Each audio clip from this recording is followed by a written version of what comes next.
নমস্কার দর্শকবৃন্দ, আপনারা অনেকেই আছেন যারা কিনা সকালে ঘুম থেকে ওঠেন এবং মাটিতে পা রাখলে গোড়ালিতে একটা ব্যথা অনুভব করেন। সেটা চিটচিট করার মতো ব্যথা হতে পারে বা কনকন করার মতো ব্যথা হতে পারে।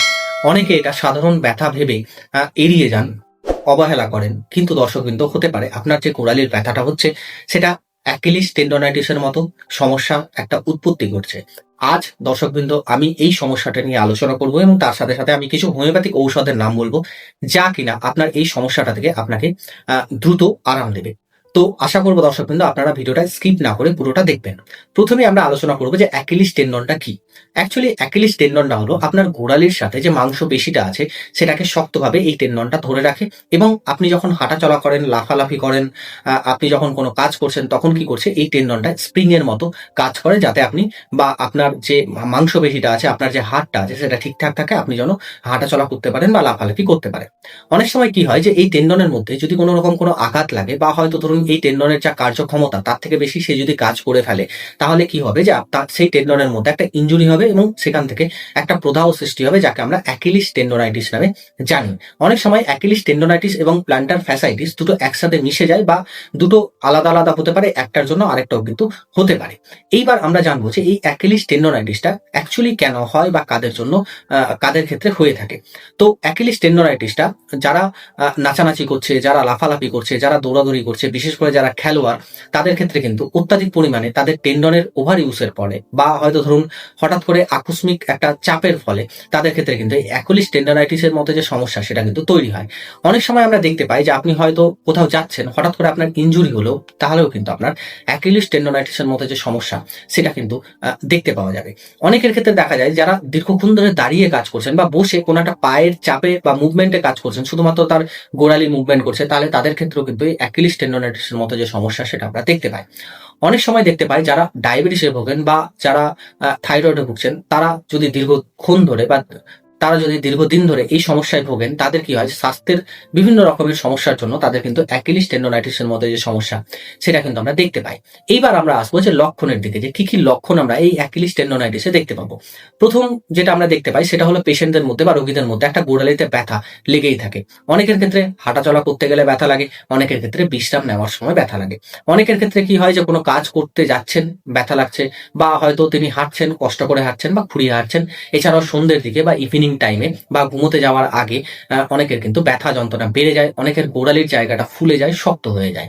তো এইবার আপনাদের অনেকের মনে কোশ্চেন আসতে পারে যে ডাক্তারবাবু, বুঝবো কি করে যে এটা অ্যাকিলিস টেন্ডনাইটিসের মতো ব্যথা হচ্ছে বা প্ল্যান্টার ফ্যাসাইটিস হয়েছে, না পায়ের গোড়ালির হাড় বেড়ে গেছে। প্রথম কথা হলো, যদি আপনার ক্ষেত্রে গোড়ালিতে ব্যথা হয়, তাহলে আপনাকে কি করতে হবে, যে আপনার কাছের কোনো অভিজ্ঞ চিকিৎসকের কাছে যেতে হবে। তার পরামর্শ মতো আপনাকে কিছু টেস্ট করতে হবে, যেমন ধরুন এক্স-রে করতে হবে, যেমন ধরুন কিছু ব্লাড টেস্ট করতে হবে। তাতেই আপনার রোগ নির্ণয় হবে যে আপনার অ্যাকিলিস টেন্ডনাইটিসের মতো সমস্যা হয়েছে, না আপনার প্ল্যান্টার ফ্যাসাইটিস হয়েছে, না আপনার অন্য কিছু হয়েছে। সেরকম অনুযায়ী আপনার কিন্তু ট্রিটমেন্ট করা হবে। এইবার আমি আসবো যে অ্যাকিলিস টেন্ডনাইটিস যাদের হয়ে যাবে, তাদের ক্ষেত্রে আমরা কি কি চিকিৎসা ব্যবস্থাপনা গ্রহণ করতে পারি। প্রথম কথা হলো, যদি আপনি কিছু ঘরোয়া উপায় অবলম্বন করেন, অবশ্যই আপনার ক্ষেত্রে কিন্তু ব্যথা যন্ত্রণাগুলো অনেকটা কম থাকবে। আপনি কি করতে পারেন, আপনার যে কাজ সেখান থেকে আপনি কিছু বিরতি নিতে পারেন বা বিশ্রাম নিতে পারেন। এতেও দেখবেন যে আপনার গোড়ালির উপরে যে চাপ পড়ার কথা বা যে কাজ করার কথা সেটা অনেকটা কমবে এবং গোড়ালির ব্যথাটা অনেকটা কমবে। অনেকের ক্ষেত্রে কি হয় যে গরম সেক নিলে বা বরফের সেক দিলে তার কিন্তু ব্যথা যন্ত্রণাটা অনেকটা কম থাকে। আপনার ক্ষেত্রে যেটা সুবিধে মনে হবে আপনি সেটা করতে পারেন, এতেও দেখবেন যে আপনার ব্যথা যন্ত্রণাটা অনেকটা কম হবে। প্রয়োজনে আপনি ফিজিওথেরাপি নিতে পারেন, বা প্রয়োজনে আপনি এক্সারসাইজ করতে পারেন, ব্যায়াম করতে পারেন, যোগ ব্যায়াম করতে পারেন। এতেও দেখবেন যে আপনার যা ব্যথা সমস্যা বা যন্ত্রণার সমস্যা সেটাও কিন্তু অনেকটা কম থাকবে। এইবার আমরা আসবো যে কিছু হোমিওপ্যাথিক ঔষধের কথায়, বা হোমিওপ্যাথিক ঔষধ কিভাবে এতে কাজ করবে।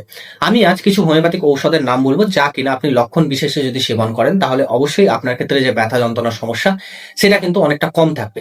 আজ আমার আলোচনার প্রথম যে ঔষধ সেটা হলো ল্যাকেসিস।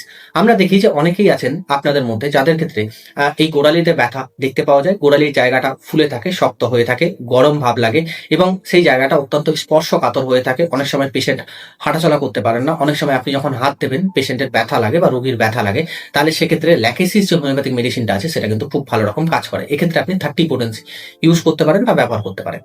নেক্সট যে ঔষধ এই সমস্যাটা সব থেকে বেশি ভালো কাজ করে সেটা হলো রাস্টক্স। আমরা সবাই জানি যে রাস্টক্স কিন্তু হাঁটাচলা করলে, বা রাস্টক্সের পেশেন্ট যখন তিনি নড়াচড়া করেন তিনি ভালো থাকেন, আর যখন তিনি বিশ্রাম নেন তখন কিন্তু তার ব্যথা যন্ত্রণাগুলো অনেকটা বেড়ে যায়।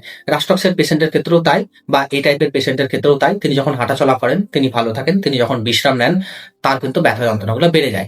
সন্ধ্যের দিকে তার ব্যথা যন্ত্রণা বাড়ে বা হয়তো ধরুন রাতের দিকে ব্যথা যন্ত্রণা বাড়ে। এছাড়াও যারা শ্রমিক প্রকৃতির লোক বা যারা হয়তো সারাদিন কাজ করছেন, তাদের ক্ষেত্রেও কিন্তু রাস্টক্স খুব ভালো রকম কাজ করে।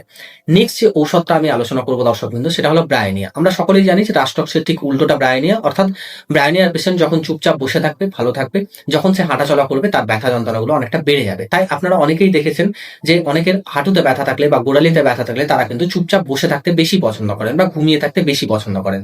হাঁটাচলা করলে তাদের কিন্তু কষ্ট হয় বা হাঁটাচলা করলে তাদের কিন্তু সমস্যা তৈরি হয়। এক্ষেত্রে ব্রায়োনিয়া কিন্তু খুব ভালো রকম কাজ করবে। নেক্সট যে ঔষধ আমি আলোচনা করবো সেটা হলো দর্শকবৃন্দ আর্নিকা। যদি দেখা যাচ্ছে যে আপনার গোড়ালিতে ইনজুরি লেগেছে বা আঘাত লেগেছে, বা হয়তো ধরুন আপনি জানেন যে আপনি নাচতে গিয়ে লাফাতে গিয়ে আপনার হঠাৎ করে একটা আঘাত লেগে গেছে, তাহলে আপনি সেক্ষেত্রে আর্নিকা যে হোমিওপ্যাথিক মেডিসিনটা আছে সেটা কিন্তু সেবন করতে পারেন। এক্ষেত্রে আর্নিকা কি করবে, আপনার যে টেন্ডনের প্রদাহ আছে সেটাকে কমাবে এবং সেখানে ব্লাড সার্কুলেশনটাকে বাড়াবে। এতে আপনার কিন্তু ব্যথা যন্ত্রণাটা কম থাকবে। যদি দেখা যাচ্ছে যে আপনি আর্নিকা সেবন করেছেন আপনার ব্যথা কমেনি, বা হয়তো ধরুন ব্রায়োনিয়া সেবন করেছেন ব্যথা কমেনি, বা হয়তো রাস্টক্স সেবন করেছেন ব্যথা কমেনি, তাহলে সেক্ষেত্রে আপনি রুটা যে হোমিওপ্যাথিক মেডিসিনটা আছে সেটা কিন্তু আপনি সেবন করতে পারেন। এক্ষেত্রে রুটা আরো ভালো কাজ করবে যদি আপনার টেন্ডনে চোট লাগে বা যদি আপনার হাড়ে চোট লাগে, বা টেন্ডন হাড় মাংসপেশির যে সংযোগ স্থলটা আছে সেখানটায় যদি ইনজুরি হয়, তাহলে সেখানে কিন্তু রুটা যে হোমিওপ্যাথিক মেডিসিনটা আছে সেটা কিন্তু খুব ভালো রকম কাজ করবে। নেক্সট যে ঔষধ সব থেকে ভালো কাজ করে সেটা হলো দর্শকবৃন্দ ক্যালকেরিয়া ফ্লোর। আপনাদের মধ্যে অনেকেরই দেখতে পাওয়া যায় যে গোড়ালিতে ব্যথা হচ্ছে বা টেন্ডনে ব্যথা হচ্ছে, তার কারণটা হলো আপনার গোড়ালির যে হাড় আছে সেখানে ক্যালসিয়াম জমা হয়ে গেছে বা ক্যালসিয়াম ডিপোজিশন হয়ে গেছে, হাড় কোনো কারণে বেড়ে গেছে। তাহলে আপনি সেক্ষেত্রে ক্যালকেরিয়া ফ্লোর যে হোমিওপ্যাথিক মেডিসিনটা আছে সেটা কিন্তু আপনি সেবন করতে পারেন। দর্শকবৃন্দ, আজ আমি যে ঔষধগুলো আলোচনা করলাম সেই ঔষধগুলো আমি আমার প্র্যাকটিসের উপর থেকে বললাম। অবশ্যই আপনারা এই ঔষধগুলোর মধ্যে যে ঔষধের লক্ষণ আপনার সাথে মিলবে শুধুমাত্র সেই ঔষধটা 30 পোটেন্সিতে 2 চামচ জলের সাথে মিশিয়ে দিনে 2 বার আপনার সমস্যা মতো আপনি কিন্তু ব্যবহার করতে পারেন। এতেও দেখবেন যে আপনার যা সমস্যা সেটা কিন্তু ধীরে ধীরে কমতে থাকবে। যদি দেখা যাচ্ছে যে আপনি বুঝতে পারছেন না কোন ঔষধটা সেবন করবেন, বা হয়তো আপনার গোড়ালি ব্যথা কেন হচ্ছে, বা হয়তো আপনি এই ঔষধগুলো সেবন করেছেন কিন্তু কোনো মতে আপনার ব্যথা যন্ত্রণাগুলো কমছে না, তাহলে আপনি অবশ্যই দেরি না করে কাছের কোনো অভিজ্ঞ চিকিৎসকের কাছে গিয়ে পরামর্শ নিতে পারেন। তার পরামর্শ মতো কিন্তু আপনি ঔষধ সেবন করতে পারেন। এর সাথে সাথে আপনি বিভিন্ন রকমের যে হোমিওপ্যাথিক পেন কিলার অয়েন্টমেন্ট গুলো পাওয়া যায় সেটা আপনি ইউজ করতে পারেন বা ব্যবহার করতে পারেন। এতেও দেখবেন যে আপনার গোড়ালিতে ব্যথার যা সমস্যা সেটা কিন্তু অনেকটা কম থাকবে। বিশেষ করে যখন আপনি রাতে ঘুমোবেন তখন চেষ্টা করবেন পাটাকে একটু উঁচু করে ঘুমানোর। তার কারণটা হলো পায়ের মধ্যে তাহলে রক্ত সঞ্চালনটা খুব তাড়াতাড়ি হবে এবং খুব ভালো হবে, এবং আপনার ব্যথা যন্ত্রণার যে সমস্যা সেটাও কিন্তু অনেকটা কম হবে। সবসময় মনে রাখবেন যে আপনার গোড়ালির ব্যথাটা কেন হচ্ছে, কিসের জন্য হচ্ছে, সেটাকে অবহেলা না করে বা এড়িয়ে না গিয়ে আপনি যদি সময় থাকতে ঠিকঠাক করে ঔষধ খান বা চিকিৎসককে দেখান, তাহলে আপনি অবশ্যই খুব তাড়াতাড়ি সুস্থ হয়ে যাবেন। যদি আপনি দেরি করেন বা অবহেলা করেন তাহলে কি হবে যে আপনি ভবিষ্যতে গিয়ে হয়তো হাঁটতেই পারবেন না, বা হয়তো ধরুন আপনার পায়ে একটা জড়তা চলে এলো বা শক্ত ভাব চলে এলো, তখন কিন্তু অনেকটা দেরি হয়ে যাবে। তাই সময় থাকতে সঠিক সিদ্ধান্ত নিন।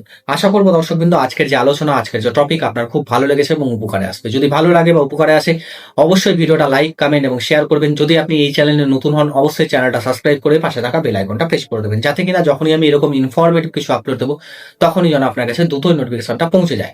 যারা আমার কাছ থেকে পেড কনসালটেশন চান তারা অবশ্যই এই ভিডিওতে দেওয়া ফোন নম্বরে গিয়ে হোয়াটসঅ্যাপ করুন বা হোয়াটসঅ্যাপে মেসেজ করুন।